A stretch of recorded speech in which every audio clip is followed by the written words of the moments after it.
समय प्रतापगढ़ में लोकसभा का जो चुनाव होने वाला है, इसका माहौल बहुत तेजी से बना हुआ है।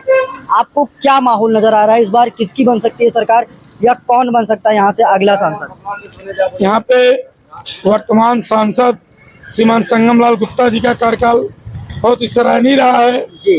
उन्होंने अपने कार्यकाल में बहुत ऐसे ऐतिहासिक कार्य किए हैं। इस बार भी उन्हीं की लहर है और वो लगभग 1.5 से 200 लाख मतों से विजयी होंगे। जैसा कि हमने सर्वे के दौरान हमें पता चला कि पट्टी विधानसभा, रानीगंज विधानसभा और सदर विधानसभा के कई गांवों और क्षेत्रीय शहरों में इनसे ब्राह्मण जाति वर्ग के लोग नाराज हैं। तो आप कैसे ये उम्मीद रख सकते हैं कि ये चुनाव भारी बहुमत से चुनाव जीत सकते हैं? हमें नहीं लगता कि ब्राह्मण माननीय सांसद जी से नाराज हैं। ऐसा इसलिए कि पहला तो वो सांस्कृतिक रूप से बहुत मानते हैं ब्राह्मणों का। अभी हाल ही में प्रतिदिन वो 250 ब्राह्मणों का पैर धुलते हुए उनका पूजन करते हुए दिखाई दिए हैं। एक शीतलाधाम मंदिर के वो संस्थापक हैं, प्रबंधक हैं, तो कहीं से ब्राह्मण नाराज दिख नहीं रहा है। हर क्षेत्र में उनके साथ ब्राह्मण लगे हुए हैं। बीजेपी के कार्यकर्ता और माननीय प्रधानमंत्री जी कह रहे हैं इस बार 400 पार। क्या ऐसा संभव होता नजर आ रहा है आपको? 400 पार की जो भाजपा के नारे हैं, मुझे तो ऐसा लगता है कि कहीं 400 से भी अधिक सीटें भाजपा के पक्ष में न चली जाएं। बड़ा अच्छा माहौल है भाजपा का। यूपी में कितनी सीटें जीत रही है भारतीय जनता पार्टी? 80 में 80। कैसे कह सकते हैं आप? हर जगह मोदी लहर चल रही है। भाजपा की जो सरकार है वो बहुत ही बढ़िया विकास के उसके कार्य हैं।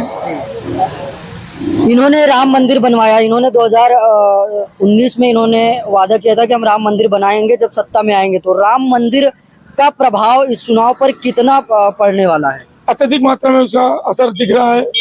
हर जगह राममय भगवामय हो चुका है। हमारे काका जी जा रहे हैं, देखिए अभी भगवा का गंछा डाले हुए हैं। बहुत अच्छा माहौल है।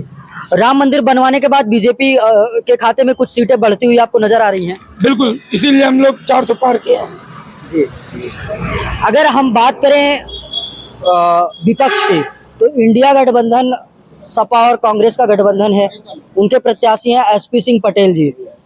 वो भी अपनी तैयारियों में बड़े जोर शोर से लगे हुए हैं। आपको नहीं लगता है कि इस बार माननीय सांसद संगम लाल गुप्ता जी में और एसपी सिंह पटेल में कांटे की टक्कर हो सकती है? जी बिल्कुल नहीं।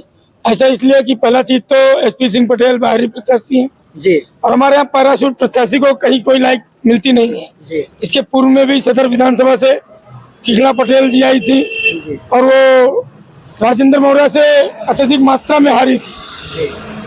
तो एसपी सिंह पटेल का कहीं कोई माहौल नहीं है। प्रतापगढ़ की जनता जानती है, ये जात पात से ऊपर उठ करके हिंदू के नारे पे चलती है और अच्छे खासे मतों से संगम लाल जी विजयी होंगे।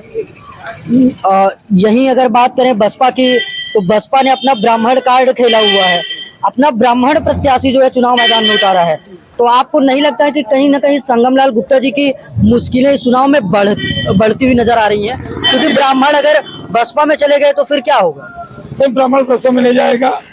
ब्राह्मण की ही पार्टी कह लीजिए तो भाजपा है और हमारे जो बसपा के प्रत्याशी हैं उनके माता और पिताजी वो भी भाजपा के ही साथ हैं और उनके पिताजी अभी भी कौशाम्बी के लोकसभा के अंतर्गत कुंडा विधानसभा के प्रभारी बनाए गए हैं। मौजूदा समय में वे भाजपा के समर्थक हैं, तो कहीं से कोई नाराज नहीं है। ब्राह्मण पूरी तरह से भाजपा के साथ है। आपको क्या लग रहा है कि इस बार फिर से प्रधानमंत्री मोदी जी अपनी गद्दी पर बैठेंगे? बिल्कुल बैठेंगे। पूरी दुनिया उनके साथ है। एक मोदी जी ऐसे हैं जो विश्व के पटल पर देश के लिए उन्होंने बहुत अच्छा कार्य किया है। उनका कार्य सराहनीय है। हम राष्ट्रीय हित में वोट कर रहे हैं। हम राष्ट्रीय हित में, लोग कहते हैं बेरोजगारी है। अरे जब कुछ करोगे नहीं आप तो बेरोजगारी रहबे करेगी। हाथ पैर नहीं चलाओगे, घर में सो रहे, कौन पैसा दे देगा आपको? आप भी बताइए। घर में आप लेटे रहो, आप कोई पैसा देगा? नहीं देगा। आप हाथ पैर चलाइए। कहाँ बेरोजगारी है, कहाँ महंगाई? किस जमाने में महंगाई नहीं थी, इसको हमको कोई बता दे। कांग्रेस जमाने में नहीं थी, सपा की सरकार में महंगाई नहीं थी? किस जमाने में नहीं थी महंगाई?